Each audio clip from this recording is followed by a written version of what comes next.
I've seen some lower tantric deities in union. You've seen some lower tantric deities in union. Shame, shame. Kriya, Charya yoga, and Anuttara yoga. They're different forms of tantras according to our different types of attachment. So the level and their efficacy is according to our own types of attachment.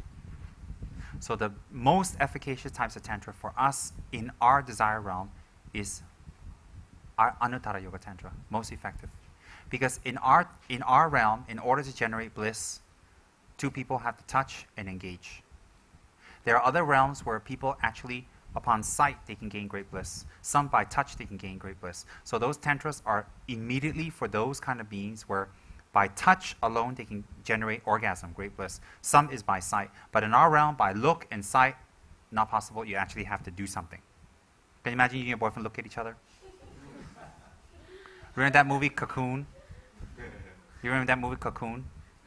You know, in the pool, they didn't do anything. They just touched, and then everybody's having a great time. Yeah, there are beings like that really exist like that. Just by sight, they gain great bliss from looking at the female. The male look at the male. No, wait. The male look at the female look at the male. Okay, male look at male, female look at female. All types there. And then there are realms where they, not only by sight, they have to actually physically touch, and that will be enough. They don't have to do anything more. So no fluids are exchanged. In our realm, looking, touching, and actual engagement. So to counter that desire is the Anuttara Yoga Tantras. Therefore, in the Kriya Tantras, you don't see deities in union.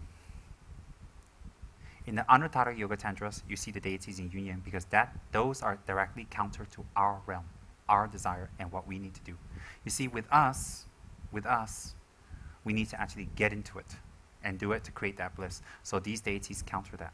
But it's the same deities in all four classes. It's how they manifest according to the realm. Everybody understand that? That's why in the higher tantras, they're higher not because they're better.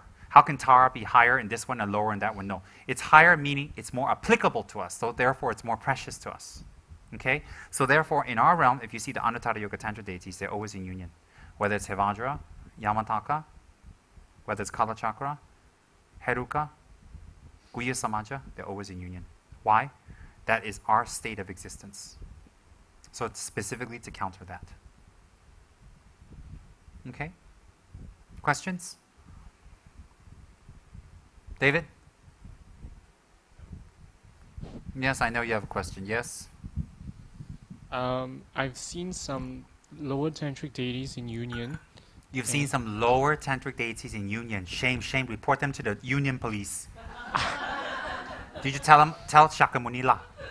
Dear Shakyamuni, I saw some deities in union. Maybe they're not Buddhas after all. Maybe for example, Zambala. There's red Zambala, if I'm not mistaken, and they're in union. Does that mean that's Anuttara Yoga? No, it's not necessarily it's Anuttara Yoga Tantra. There are lower tantras that they're in union, they're not in union. But basically, there is exceptions, but I'm giving you the general rule. Example, haven't you seen Yamataka without a consort? Okay, haven't you seen Vajragini kick out Hiruka? She's alone. She doesn't make her a Kriya deity.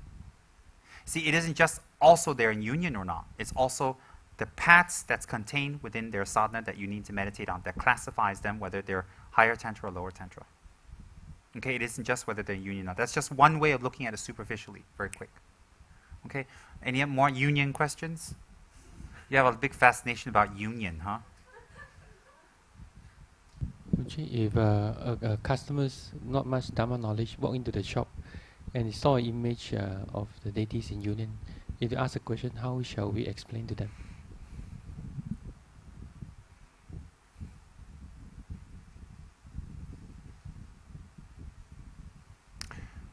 They are not male and they are not female. They are male energy and they are female energy. And the male and female energy combined creates enlightenment. So that is symbolic of the male and female energies combining, but is not actually a male and a female. Because the yup and the yum, meaning the consort and the consorted, are one. They're not separate beings. It's not like Yamataka went to a club and picked up his consort. Come on, let's go home and let's get into union. It's not like that. They are, example, Vajragini is an emanation of Hiruka. So it is not male and female, it is symbolic. So you can say it like that very simply, like yin and yang. I mean, if you want to make it real simple, you just say it like that. Good question.